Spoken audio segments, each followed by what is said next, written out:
Hi everybody, it's Dr. Cary Yurkiw. Thanks for joining me today for this video on sacroiliac joint strengthening. This is what I would call a level 3 exercise. Level 1 being just general stretches for the sacroiliac joint. Level 2 is more advanced stretches for the sacroiliac joints. And finally, level 3, which is strengthening of the sacroiliac joints. So I'm just going to switch over to the slideshow that I have for you here. Sometimes people refer to hip pain as sacroiliac pain. So they identify with this SI joint as their hip. They're two separate things, but it's a common misnomer in the clinic when a patient comes in and they say, oh, my back hurts, kind of like this picture of this lady. She's holding her side a little higher up than the actual anatomical hip, which is the ball and socket. So she's holding the side of her hip here where the tailbone meets the ilium. And I'm going to show you that in a sec. So level 3 strengthening comes after we do level 1 and level 2. And the reason it does is initially when somebody comes to the clinic, they're in pain and discomfort, and we just want to get them feeling better. Then once they start feeling better, we're going to add on some stretches and finally strengthening. So this recommendation today is in combination with chiropractic care that I provide in the clinic. Stretches, level 1 first, then level 2. Now, today we're talking about strengthening, which is level 3, and then some postural changes and lifestyle changes as well. So consult with your health professional before you make any changes like this. Go see a chiropractor, or if you need help, you want to find a chiropractor in your area, you can always leave a comment below or DM me. I'd be happy to help you. If you're in the Kelowna area, I am accepting new patients, so you can easily book an appointment by clicking the link below. So today we're going to talk about sacroiliac strengthening, and we're talking about level 3 exercises for the spine. So first of all, it's important to know what the sacroiliac joint is, and that's the joint between the ilium right here and the sacrum right here. So sometimes people refer to this as their tailbone, the sacrum. This is where the nerve roots come out, form the sciatic nerve going down the leg. So misaligned sacroiliac joint can cause quite a bit of pain or discomfort. And so what we want to do for the person is chiropractic treatment, and that can involve adjustments like this, where we realign the sacroiliac joint, either side posture with a manual adjustment like this, or we might do a drop table adjustment or instrument adjustments to realign the joint and recondition it so it has better movement and better alignment. Then, once we give basic stretches, we go to level 2, more advanced stretches, and finally strengthening. And for strengthening, I like to give exercises like this, which is called the glute bridge.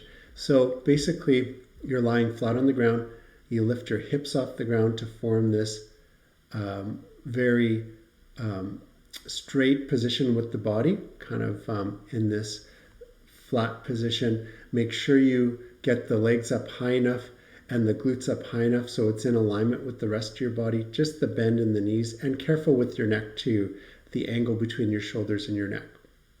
You might want to put a towel or something across the shoulders just to give it a little more cushioning and prop that up a bit.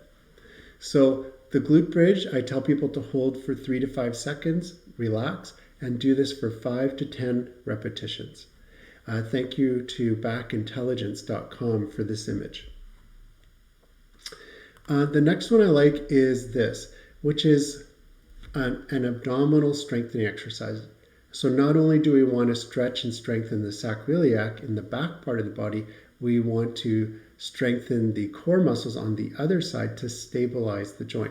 So lifting the legs off the ground, arms, reaching for the toes, and holding this for 3 to 5 seconds, then relaxing to the floor, and then doing this 3 to 5 times is very good on a daily basis.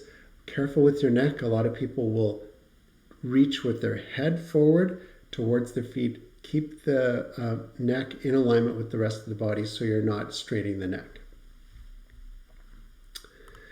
The next one I like is for the lower abdominals, and this is where you curl the legs up towards the chest and then lift the hips off the ground. Then the hips go down slowly, legs go down flat, and then you do this again. So do these kind of reverse crunches for the lower abdominals. Do that 5 times, and then you want to do 5 to 10 repetitions of this on a daily basis. I like these cable pulls for the abdominals as well. If you have access to a machine like this, doing a cable crunch, add some weight, and then crunch the upper chest down to the lower part of the abdomen, hip region. This really helps to strengthen the abdominals. Consult with your health professional so you don't strain the muscles or do this improperly. You might want to talk to a personal trainer about this too. You can do some stabilization and strengthening of the sacroiliac joints by putting a ball between your knees, squeezing the ball, and then you can do things like lift the hips off the ground, like the bridge that I just showed you, but you can also do things like curling the knees towards the chest, bringing them both up, and that works the abdominals and adds some strengthening for the sacroiliac joints. So there's 2 possible exercises here. I would do 5 repetitions of this and then 5 to 10 repetitions of this, and I would do that daily. I like this. This is for core strength. Start on all fours, lift one arm off the ground and have it parallel with the body. The opposite leg comes up, and then you hold that for 3 to 5 seconds. Switch to the other side, the opposite arm and leg, and do that 3 to 5 seconds. I would do this 5 times on each side. That helps to stabilize the core and helps with your coordination. Here's a variation of the glute, the bridge. And so you can lift your hips off the ground like we talked about earlier, but then you can lift one leg up so it's in alignment with the rest of your body.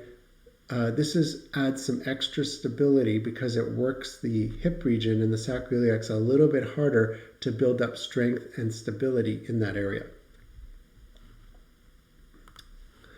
You can use a band. I like using bands to do these isometric pull-aparts. So you can have your knees together, a band across. The bands come in various strengths. And then what you want to do is just open the knees up against resistance, hold for about 3 to 5 seconds, let it go back to the center, and then open the knees up again, 3 to 5 seconds. I would do this 5 to 10 times. That'll give the hips and the lateral muscles, the outside muscles in the glutes, a good workout.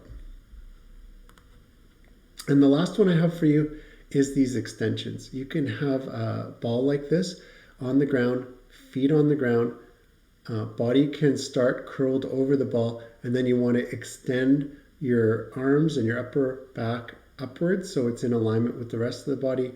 That'll strengthen the muscles in the low back and the hip region, and then back down. I would do this for 5 to 10 repetitions, and you might want to do 2 sets of this. So these are the exercises I had for you today. I hope you guys do these exercises. Consult with your doctor or therapist before you do any of these because they may want to give you certain ones but not others. If you're coming to the clinic, just talk to me and I'd be happy to go over which ones you should be doing. And then you want to get into a daily routine. So you want to be doing these on a daily basis. If they start to get boring, you can add some challenging additions like the bands, some weight, variations of these exercises. The goal is to stabilize and strengthen the sacroiliac joints so you don't put that out of alignment and recreate the pain, the discomfort, and dysfunction of that joint again. Thanks for joining me today, and have a wonderful day.